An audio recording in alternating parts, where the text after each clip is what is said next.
Hey everyone, my name is Anthony from Puget Sound Storm Watch. Nice to see you all again. Hope you all are having a wonderful August 5th so far. We're going to begin today by taking a look at the current radar. This is a loop from the last hour, showing showers moving in off the Cascades from the east. A little bit unusual because usually the showers come in from the opposite way. So far today, I've received a whopping zero point zero 0.02 inches of precipitation here at the office. Some areas, especially north of Seattle, have received locally higher amounts today and will continue to receive rain as the system moves in from the east.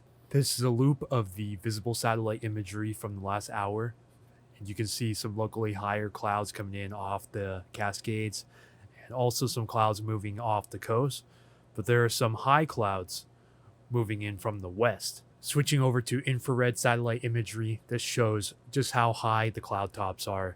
The lighter the colors, the higher the top. Also, the colder the top of the clouds are. Here we have the surface level wind map as shown by the European forecast model.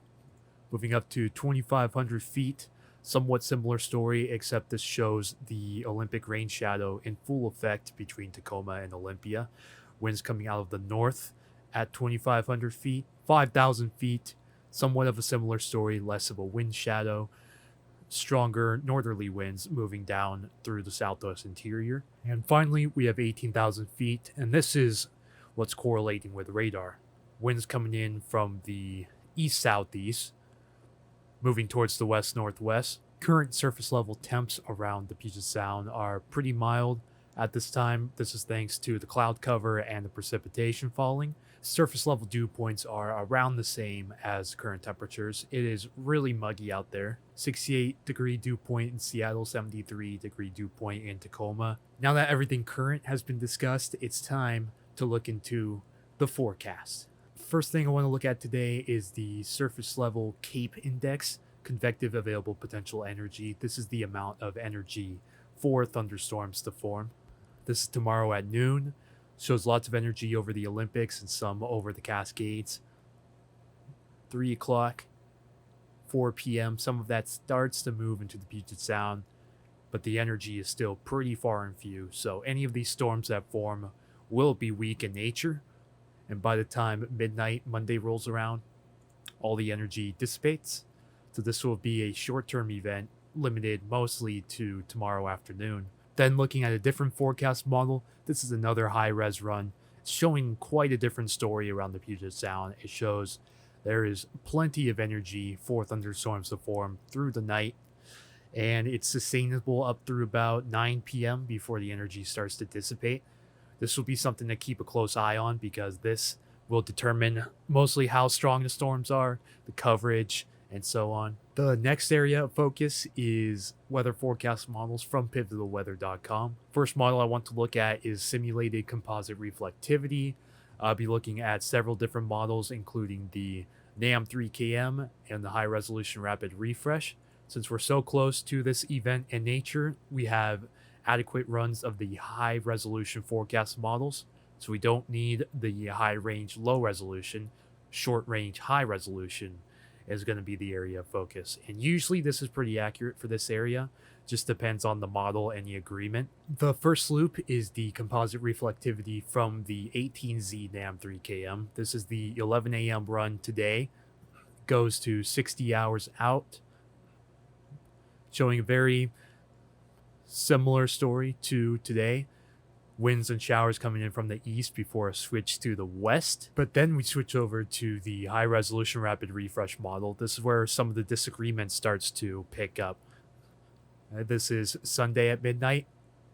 And as we go through the early morning hours into the afternoon Sunday, it shows some isolated cells popping up over Mason County and the southwest interior, as well as some storm coverage through King County, Pierce County, and some of the Cascade foothills. As time goes on, I will continue to update you guys on my Facebook page, and if I have time, I may be able to make another YouTube discussion video tomorrow as we get very close to the main event. This is quantitative precipitation for the area.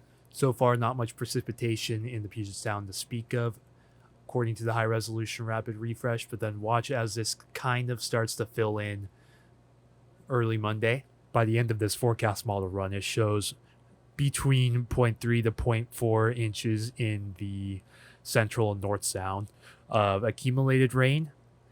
And as you go towards the south sound, the accumulations start to dwindle off a little bit. There's a little bit locally higher amounts in the southwest interior, of course, higher amounts over the Olympics and the central Cascades and foothills. Similar story with the NAM 3KM high-res model. As we go into Sunday, it shows precip over the central Cascades and surrounding foothills, and watch as this kind of starts to fill in the Puget Sound.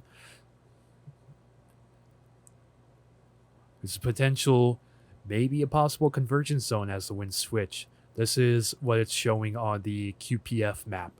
Maybe a convergence zone a little bit north of Seattle, south of the Snohomish County border. This is the surface-based potential energy forecast. Not very much energy until a short window late Sunday night, early Monday morning. And even then, it's not too much. This is about equal to a traditional Washington summer thunderstorm day. So a little bit under 1,000 joules per kilogram over the central Puget Sound.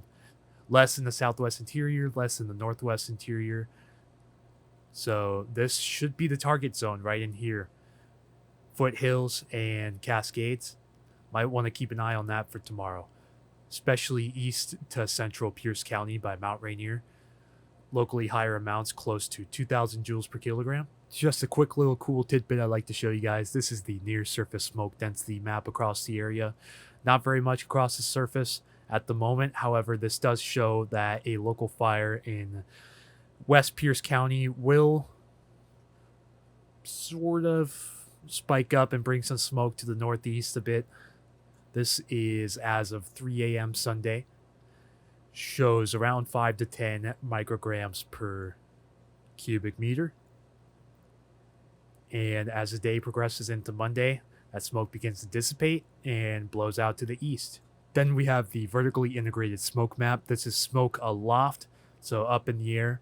It's a little difficult to see outside right now due to the cloud cover, but this map shows a little bit of smoke in the upper atmosphere at the moment, and then as you go through Sunday into Monday, as the storms pass and the system makes its way out, it'll drag some of that smoke in from BC and Alberta, but then it blows it back out to the east, and that's the end of this model run.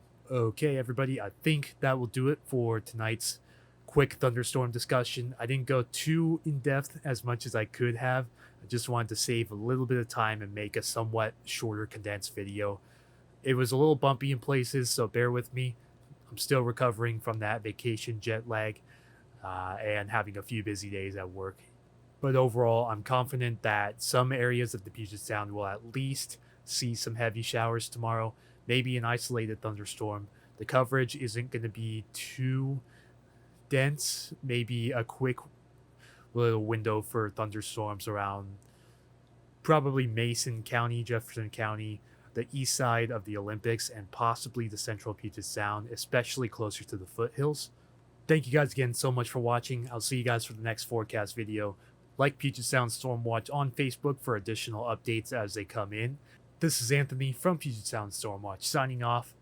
Have a great afternoon, everybody.